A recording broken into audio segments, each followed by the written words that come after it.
Hey, good morning, all. Thank you for joining. We'll start the session in couple of minutes.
Hey, good morning, all.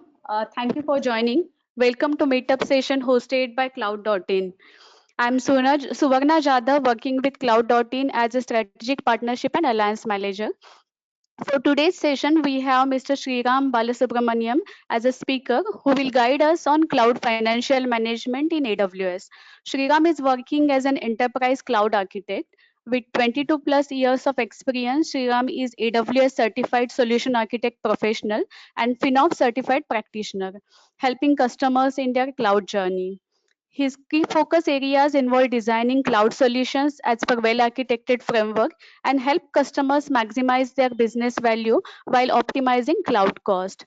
Additionally, I would like to introduce Ms. Yogita Gune, Business Manager Strategic Initiatives at Cloud.in. She will give a quick overview of Cloud.in. After that, Sriram sir will start the session. We'll keep 10-15 minutes for question and answer. Please feel free to post your questions in Q&A sections. Sir will address all the questions at the end of the session. I will request Yogita to start her presentation. Sure. Thank you so much, Suvarna. You are able to hear me? Yes, I'm able to hear you. Thank you.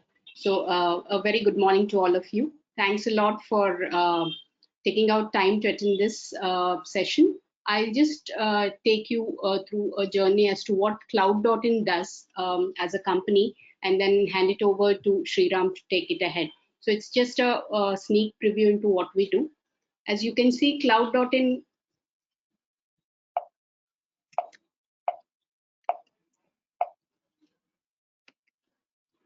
has been into this business for the past 23 years. We are a 23-year young company.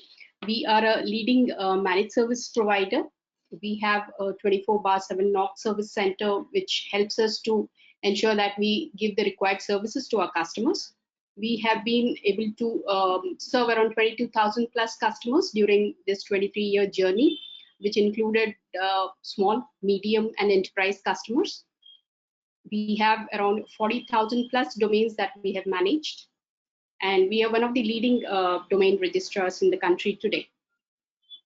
With respect to the team, we have around 50 plus team today. We have 50 plus cloud certified certifications that we can boast of, which really help us to ensure that we have the required expertise to help our customers with the kind of solutions that they look for. We have around 10,000 plus resources that we manage, around 200 plus live workloads today, and 6,000 plus endpoints that we protect as far as cloud backup is concerned. We are partnered with AWS. We are an advanced consulting partner. We also help our customers with billing services around Google Cloud and Microsoft Azure. In terms of cloud backup, we have a strategic tie-up with Dhruva. New Relic is one of the partners with whom we help our customers when it comes to monitoring services. VMware, F5, Fortinet, a few of other partners that we have, which really helps us to ensure that we give a holistic service network to our customers. In terms of the solutions that we provide, we are into cloud consulting and advisory services, reselling and billing services, as I just mentioned. We also help our customers when it comes to implementation and migration. With respect to the application services, also we help our customers in case they're looking for any kind of application modernization. We also have a robust managed services team wherein we help to ensure that the workloads that are there on cloud for customers are taken care of. Then we also provide resource augmentation services for customers wherein if they are looking for a dedicated resource at their end, we do help with those kind of services as well. With respect to the competencies that we have around AWS, we are a WAF delivery partner wherein we help our customers solutions around WAF. We are also one of the partners having competencies around RDS, around CloudFront. This is what we are looking at today because security is one of the major concerns for all our customers. And we see a lot of our customers coming to us with these kind of services. With respect to the experience that we have or the verticals that we have served, media, entertainment, D&B, startups are few of the verticals that we see having a lot of traction when it comes to use cases around CDN and edge security, media convert. These are the areas where we have the expertise, we have the required capabilities, and we have been able to help our customers with the solutions around it.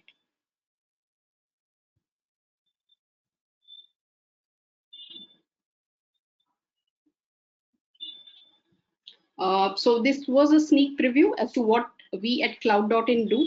I just hand over to Sriram to take it ahead. Thank you so much. Just a moment.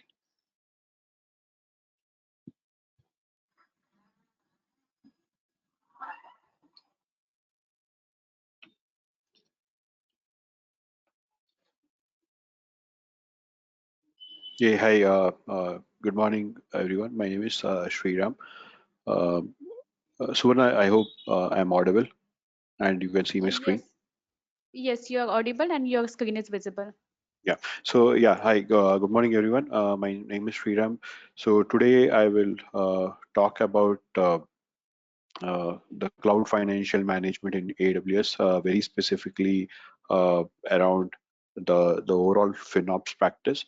So before we delve deep into uh, what we should be doing or how we will implement the cloud financial management in AWS, I just want to give you a brief background about the overall FinOps. So FinOps framework is a foundation that is there, and they define certain principles of, and domain capabilities. So we'll just briefly talk about that, and then from there we'll go in talking about how we'll do it leveraging multiple AWS services. So FinOps is a cloud financial management practice that helps organization manage their cloud cost while maximizing their overall business value. It's predominantly based on six core principles, wherein different needs, whether it is finance, technology, operations, all need to work together to continuously improve the practices to gain efficiency.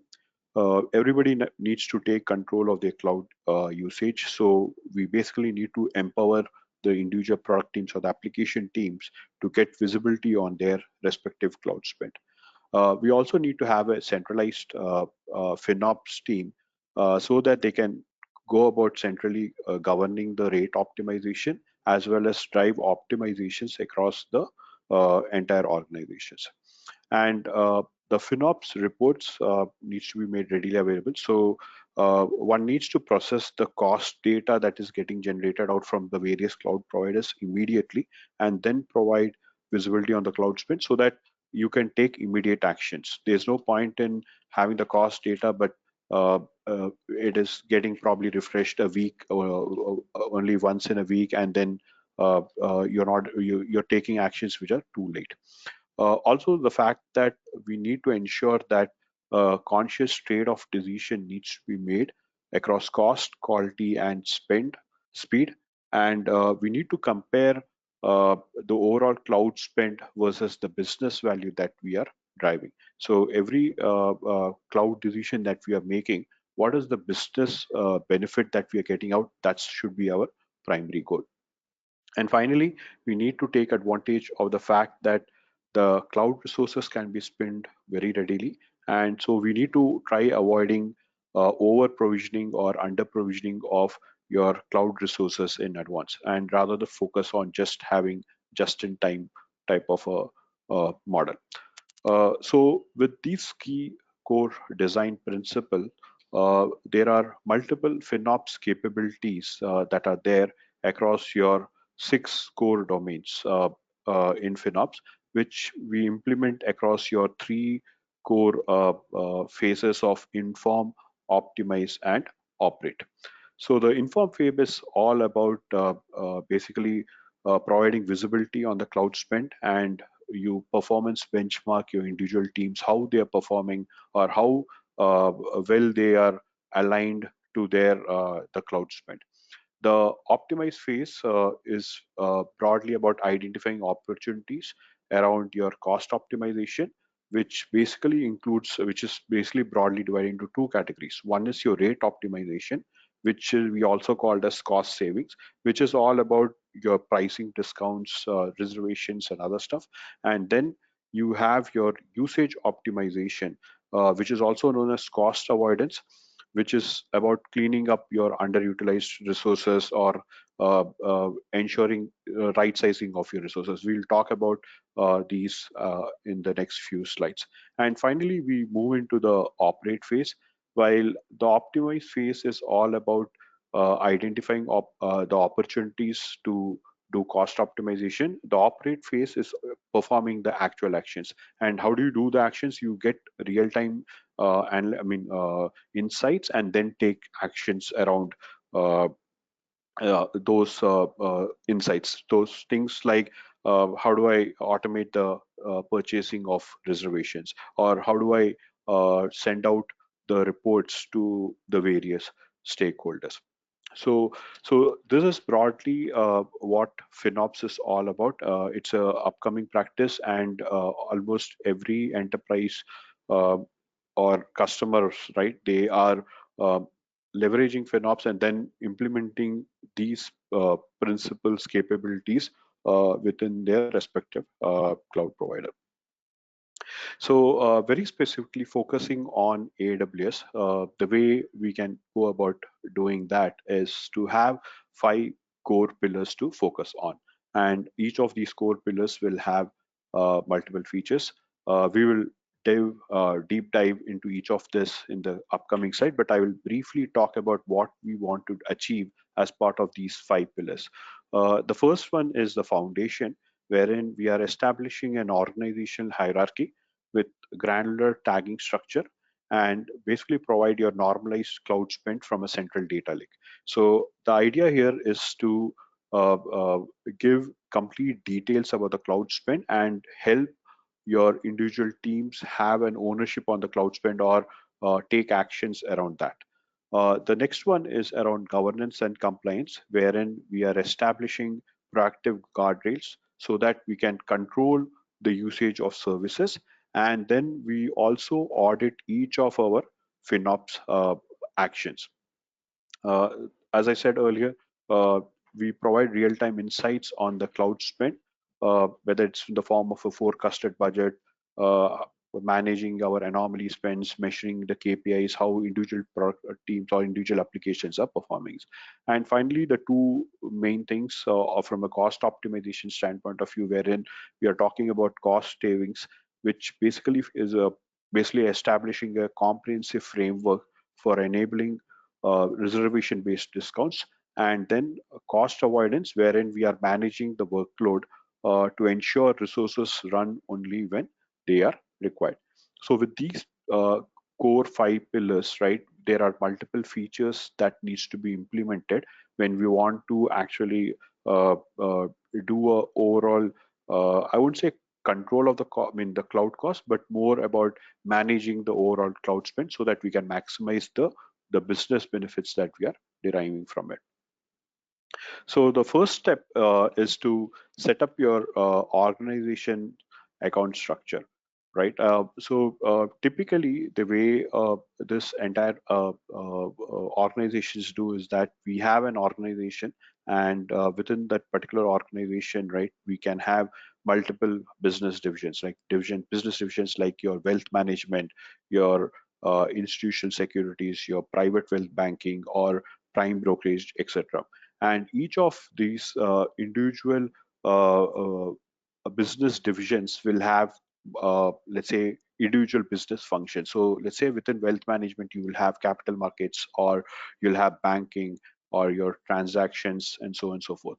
And within each of these business functions, you have your actual applications, right? Your trading application, or your actual banking, which is doing the transfer, or your payments, all these type of applications, which run across your multiple accounts, right? Whether it is your dev environment, or your prod environment, or your QA environment, and so on and so forth. So once this is established, it is once we have this particular structure in mind, right? How do we go about defining this entire account structure on AWS? We leverage something called AWS Control Tower, okay, which helps in provisioning a blueprint, setting up this entire account structure through AWS organization. So you have at the top the AWS organization, then you have multiple organization units, and then we have individual accounts for that. So once this is done, what we are trying to achieve is that we are trying to simplify the way we are actually doing the payments, right? So we can have the master account do the payment, but at the same point of time, we are also able to identify how individual resources or the individual applications, right? What cost they are yielding, and how we can attribute the cloud spend to the individual business units. So that is one core important thing that we want to do. How do we do the charge back to the individual business unit, so that we can now measure whether the business or the revenue that is getting generated from that particular business, is it getting the appropriate ROI to the cloud spend that we are doing. So that is a very important aspect that FinOps recommends, as well as this is how we go about implementing it.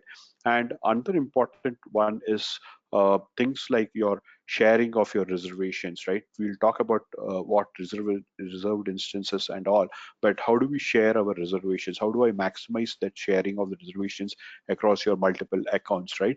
With this type of a account structure, we can leverage that. Sorry.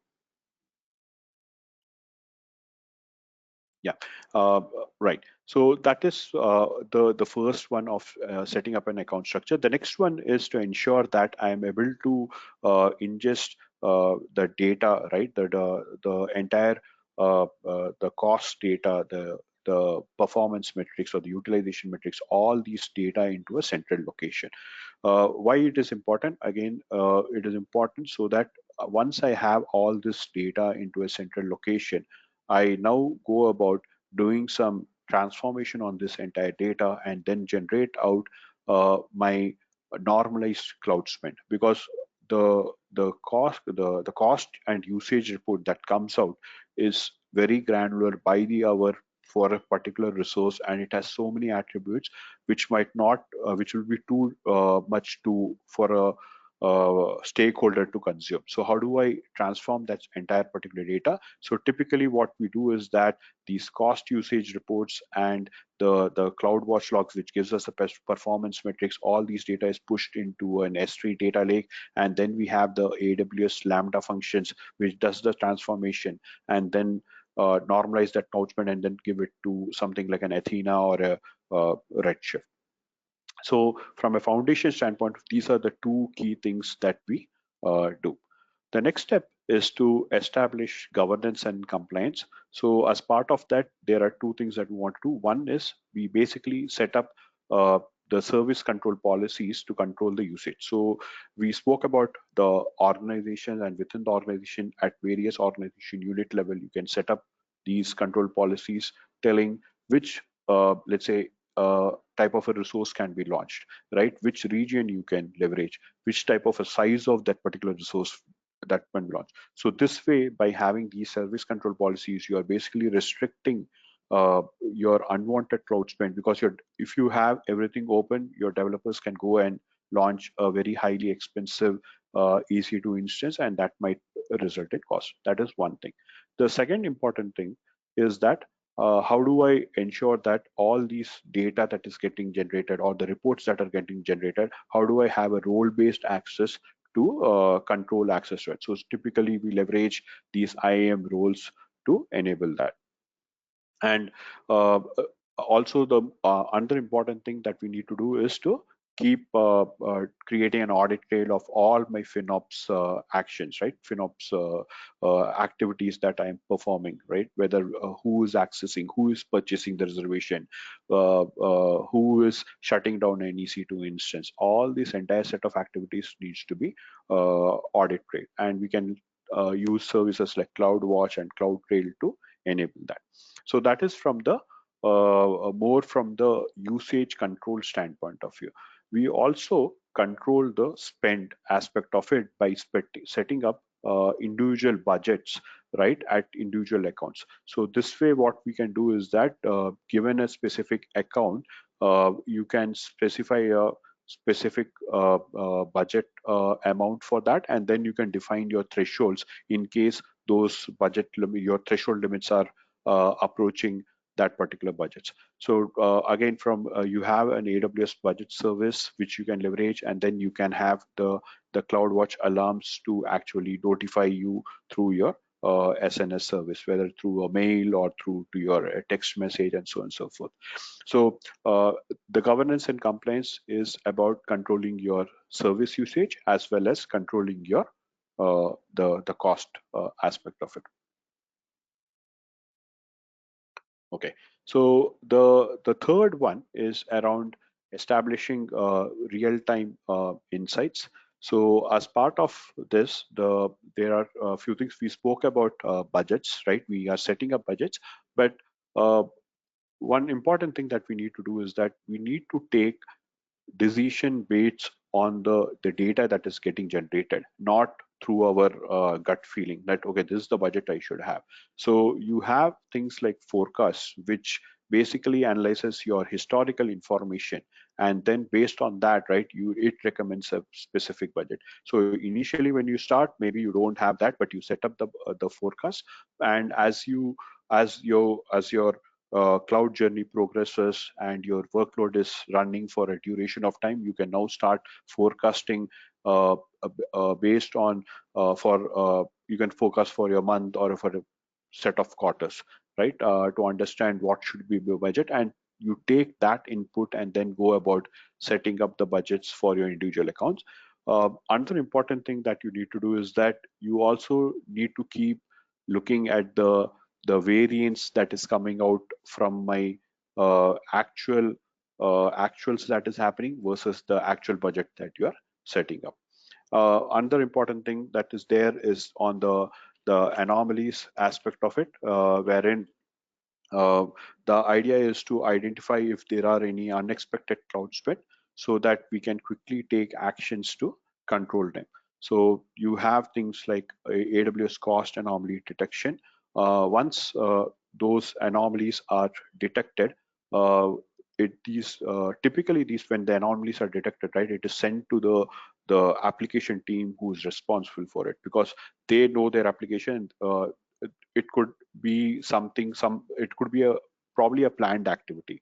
So for example, one of the customers that we are working, uh, we had a huge spike on a weekend, wherein the direct connect costs increased drastically than usually it was happening, right? Usually they were having like $3,000 or $4,000 per day, and that spiked to almost like 25, 24,000. So uh, then we later on we sent out that particular notification to the individual application team, and then they told that okay, they were doing some transfer of data back from AWS onto the on-prem. So again, right, it's also very important while we identify anomalies, we also need to ensure that these notifications are sent to the appropriate application teams, and then we also create an RCA, root cause analysis document, and then because they said that this activity will happen like every month end, and based on that, now next time onwards, right, if these type of outliers come, we sort of start ignoring those type of anomalies. And finally, the most important one, we spoke about all the centralized uh, data ingestion, the doing the chargebacks to the individual teams, getting some more real-time insights. Very important to have a centralized dashboard which gives us visibility around your cost, usage, measure the various KPI metrics, right? Publish the various optimization recommendations. If time permits, I will show a couple of dashboards that is available, which we can use. And these dashboards, typically the way this works is that you get your entire cost usage reports, your performance metrics into a central location, into your data lake. And from there, you push it to a Redshift or to an Athena where you create your views, and then you have AWS QuickSight, which gives you the nice displays. Okay, now comes probably two important pillars that will give you probably the maximum benefits from a cost optimization standpoint of view, the cost savings, and the next slide is the cost avoidance.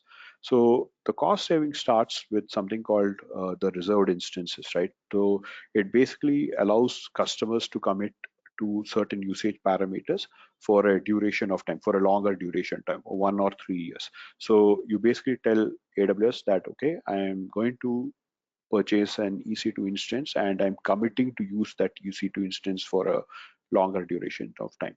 So as soon as you do that type of a commitment, right, you get a price discount, right? And that price discount is almost close to like 70-75% with respect to what you would do as part of an on-demand. That is one aspect of it. The second thing is that how do I do my payment option? There are multiple options. One is like you do no upfront. So in this particular model, the RIs are billed on the discounted rate monthly. Then you have partial upfront, wherein you do some amount of some cost you pay upfront, and the remaining ones you pay on the monthly basis. And then you have all upfront, right? You make the full payment. Uh, with these three models as well, based on the model you select, you will get more benefits. So if you do obviously all upfront, you will get more cost benefits on that particular one.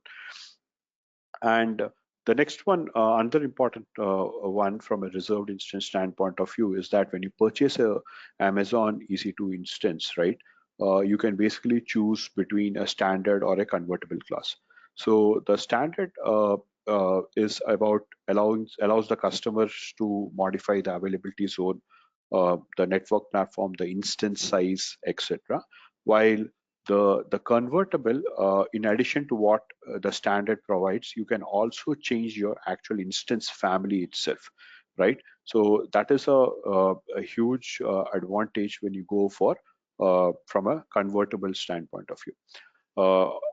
And AWS has launched a new offering, or not launched, I mean, it's been there for some time, is the savings plan.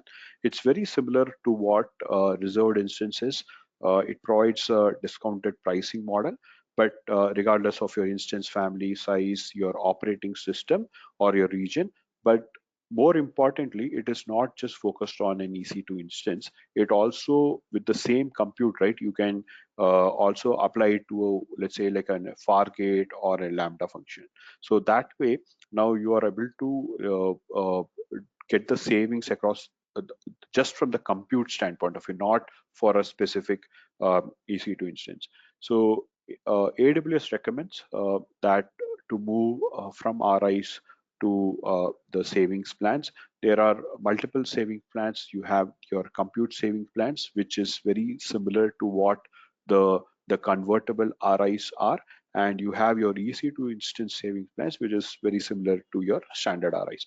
So then the question arises, obviously, if you're a new customer and you're starting now, you do go for savings plan, but then RIs are also available for some services like your RDS or your Elastic Cache or your Redshift nodes.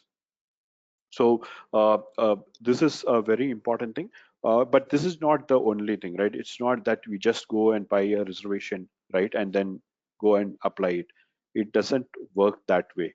What you also need to do is that you need to do some amount of analysis or monitoring of the overall pattern of your workload, okay? And then you basically do the computation, or you do the calculation wherein you decide, let's say that I have I purchase a reservation, but there is a 25% wastage because reservations happens by the hour, okay? And if you don't use the reservation for a specific hour, that reservation is gone. You cannot, it's not like it will get it will move to under hour of the day.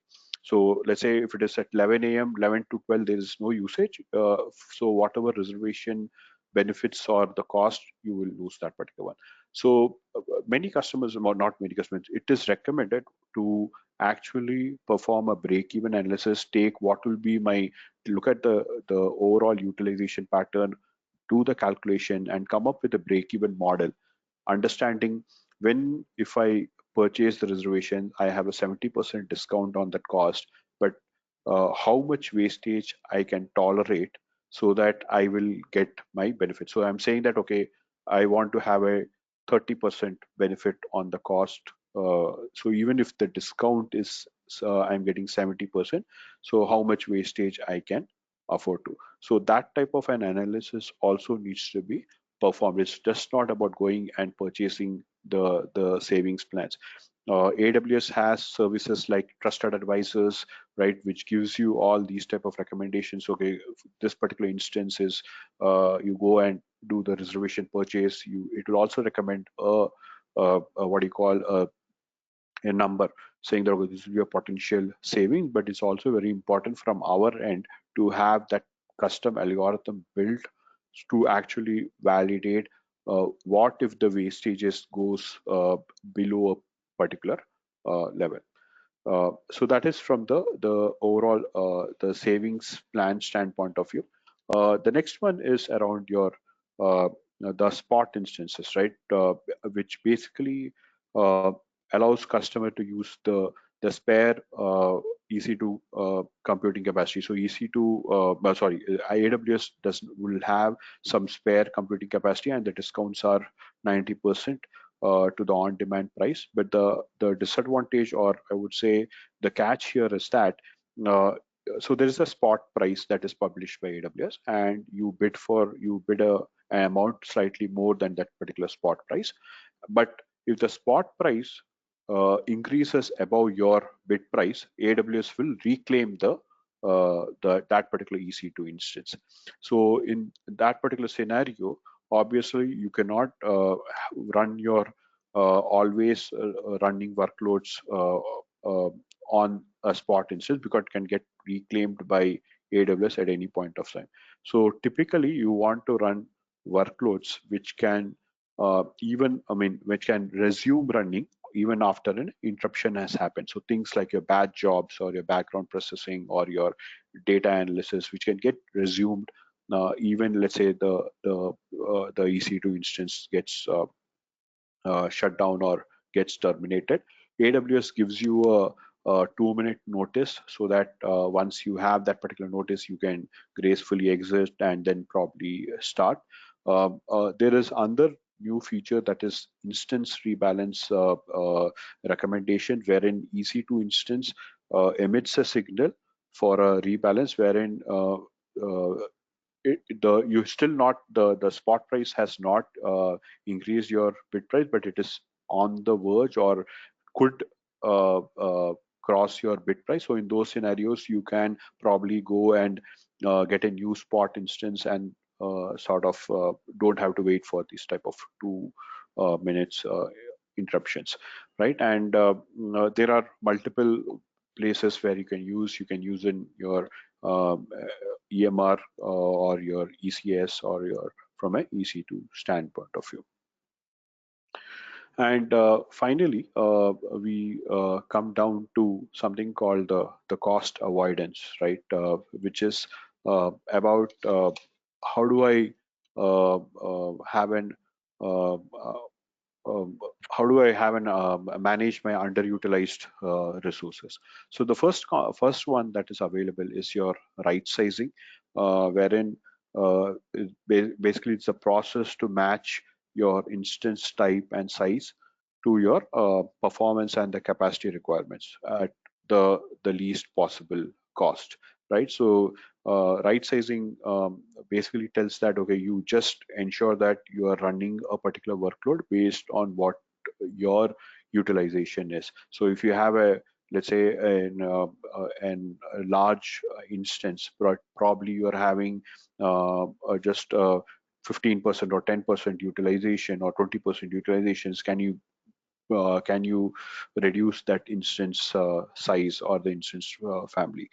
So that is from the right sizing standpoint of view. You have multiple tools like Cost Explorer, right, which basically monitors the cost and usage of your EC2 instance for your last few months. So I think if I'm not wrong, it's like 13 months, and then gives you recommendations. Then you have your trusted advisor, which keeps giving you real-time insights and recommendation.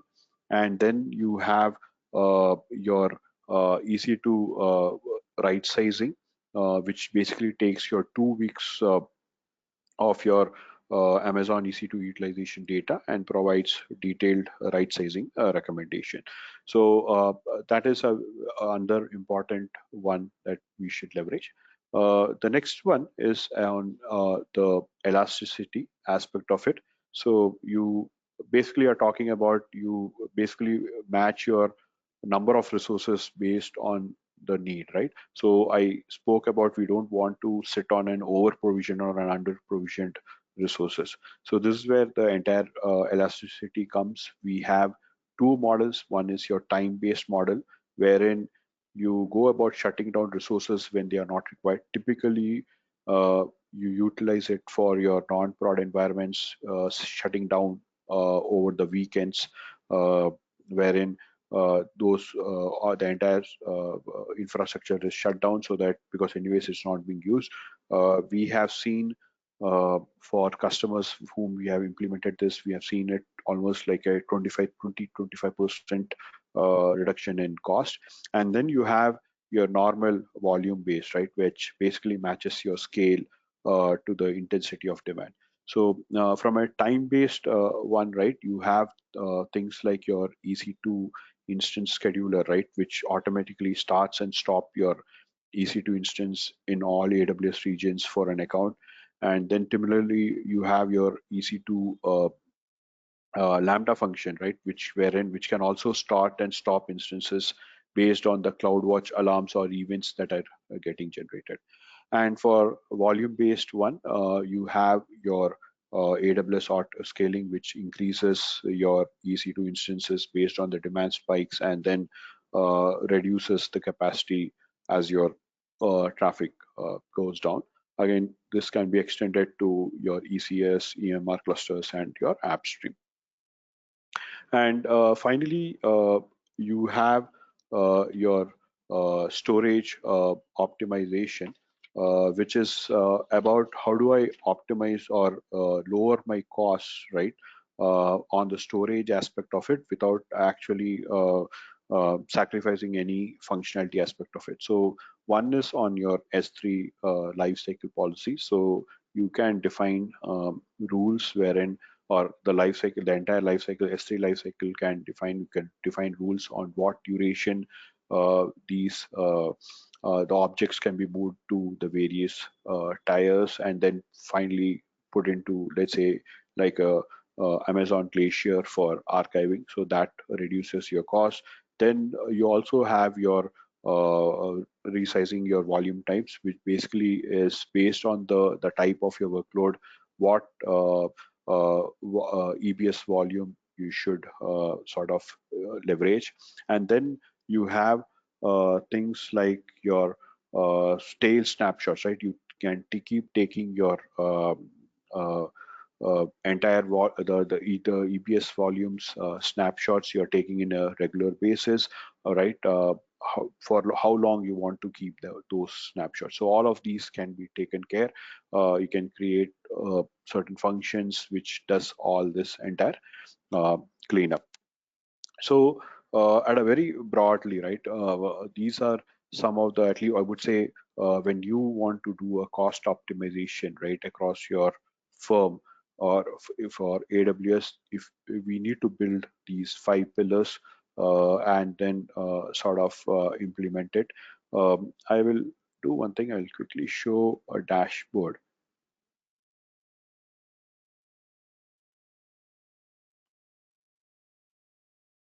Okay, so just 1 minute.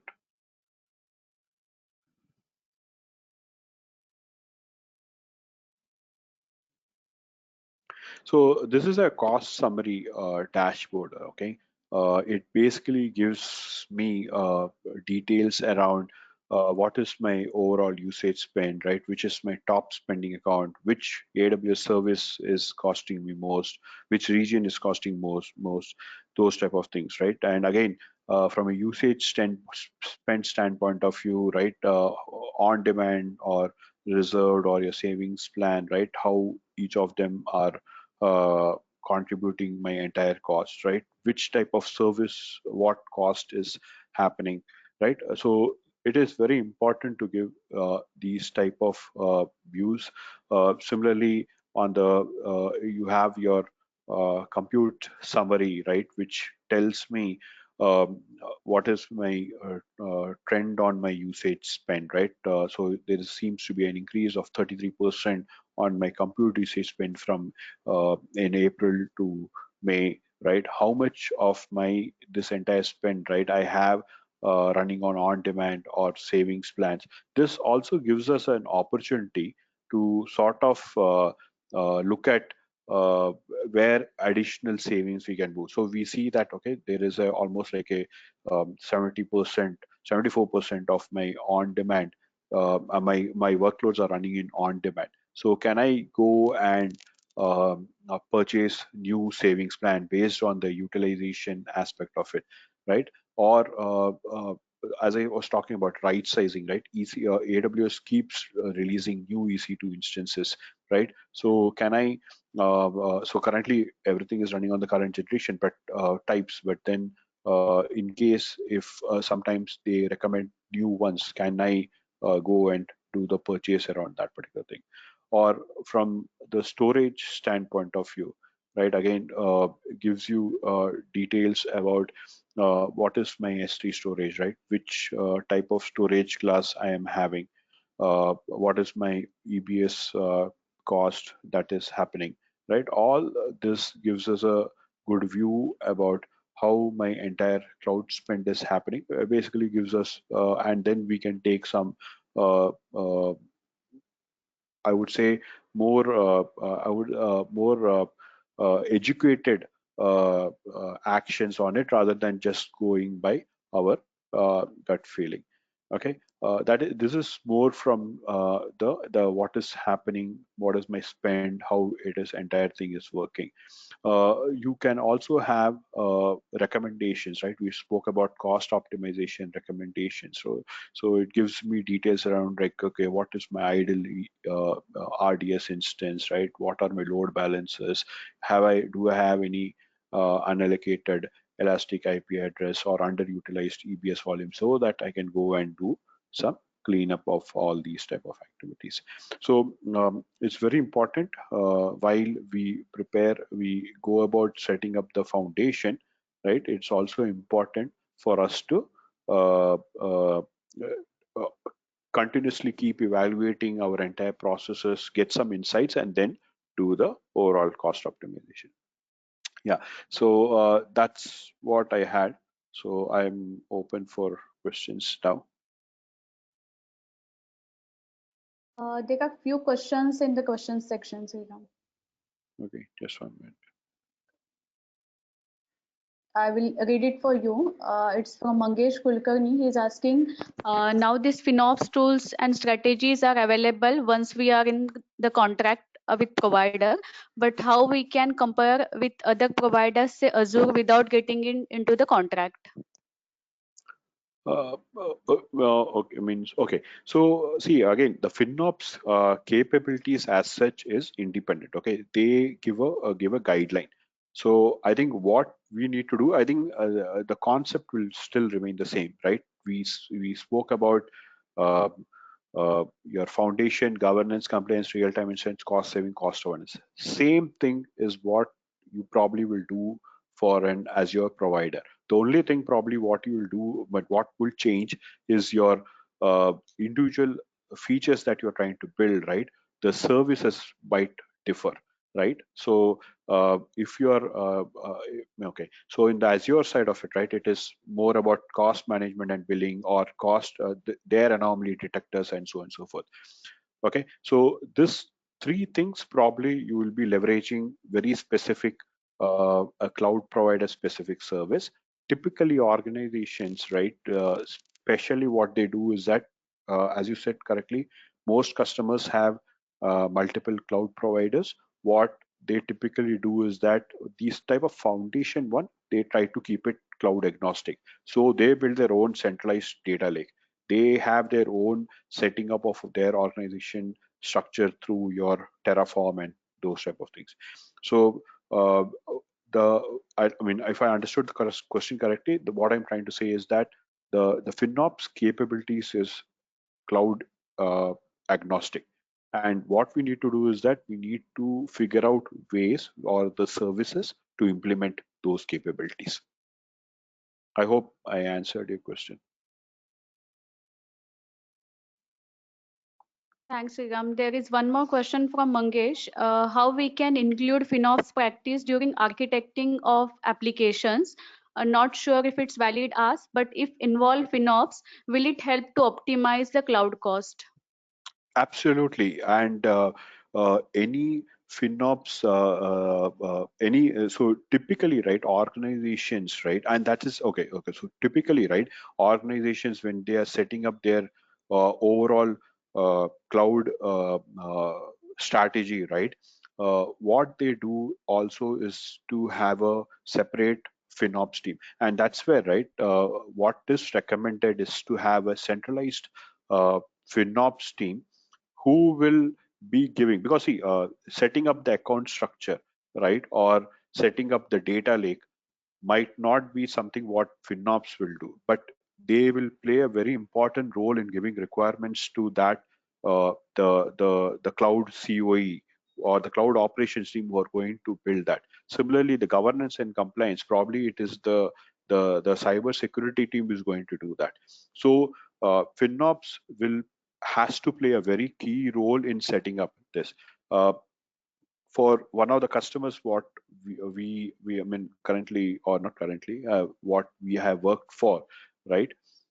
They are because the fact that the foundation is not there, the compliance is not there, they are really struggling to charge back their respective business unit. They don't know which resource, right? Which resource is they know which resource is costing them, but they are not able to tell, okay, whom should I go to, which business unit I go and charge back that. So to your point, it's very important that when they are designing their overall cloud strategy, FinOps also should be one of the key aspect to it. That is one, right?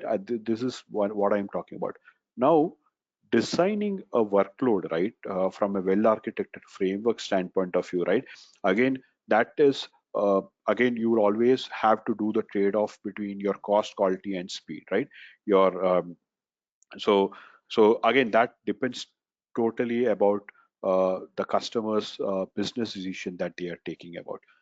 So in that particular scenario, probably FinOps might not play a key role, because that is something what the business wants. So if you talk about like disaster recovery strategies, right? If I have my very less RTO and RPO, obviously my cost for setting up that entire infrastructure will be more.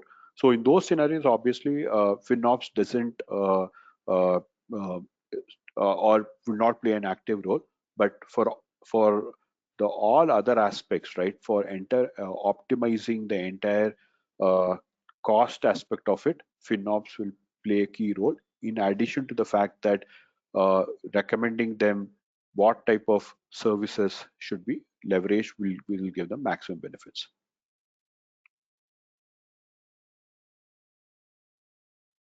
There Mangesh, is one more question. Yes, there is one more question from Akhil. How can we set up this dashboard to analyze cost as you have set up? so see again, right? These dashboards. I mean, again, quick to be talk. Okay, just I showed you just 1 minute. Okay. So first thing, yeah. So I think this might real-time insights, right? Just 1 minute. Yeah. So here, right, as I said, right, this particular architecture, right, the way this thing works, right, is that you have your cost usage reports. Okay, so that you get from AWS. Okay, you take that cost usage reports and push it into your own S3 bucket. Okay, like this one, or what I'm talking about. And from there, you what you need to do is that you need to create your views of on Athena.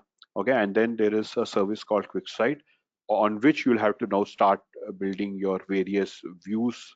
When I say views, the display dashboards on based on each of their specific views. So think this way, that the cloud spend is coming from this particular thing. So this cost and usage reports will be pushed to an S3 bucket. So you can schedule it. Usually it happens, I think, once daily, right? It goes into an S3 bucket, and then you define a crawler, a glue crawler, which takes this data and then maps to the views or on Athena, and then this becomes like your database from where you start building your dashboards through QuickSight.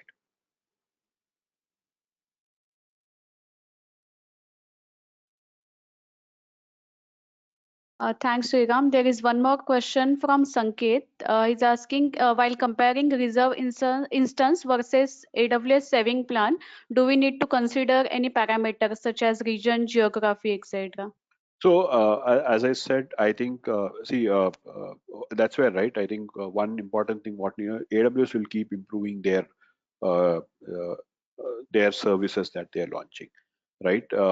So if it is compute, right? If you are just focusing on compute, better to go for savings plan, because the same everything remains the same. Okay, I mean, I spoke to you about the convertible and the standard ones, and I told you the corresponding the compute saving plans and the EC2 savings plans, right? So the concept is same, everything remains the same, but again, AWS just has brought out a new savings plan.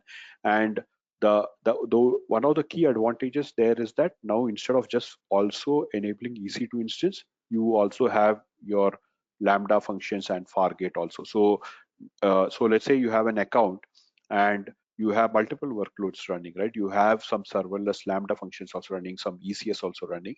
So now you don't have to purchase different RIs, right? You just buy a savings plan and apply it on that particular account, and automatically it will apply onto the individual services.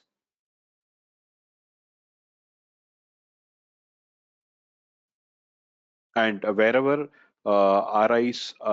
savings plans are not available, so like your RDS or your Elasticache, you should go for reserved instances. But a recommendation from AWS is to quickly move into savings plans, especially from a EC2 instance standpoint of view.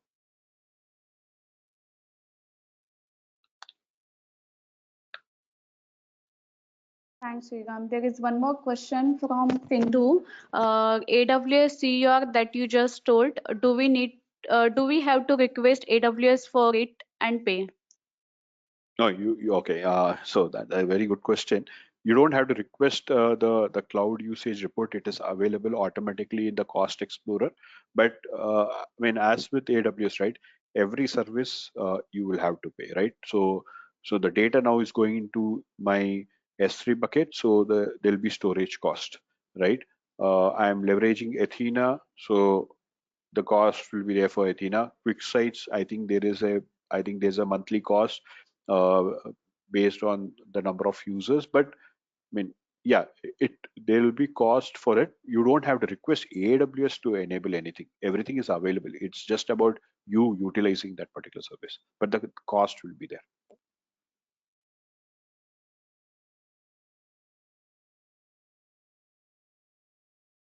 Thanks, Sriram. I guess there are no more questions. I can't see any questions. So if there are no questions, we can conclude the session. Yeah, Yes, there are thanks a no lot. questions. Sure. Yeah, Thanks, thank you sir. very much. It was really a great learning experience for us, and thank you all for attending the session. We would like to get your feedback on session to improve the experience. So I would request to share your feedback through the link shared in chat box. And have a great day. Thank you. Thank you.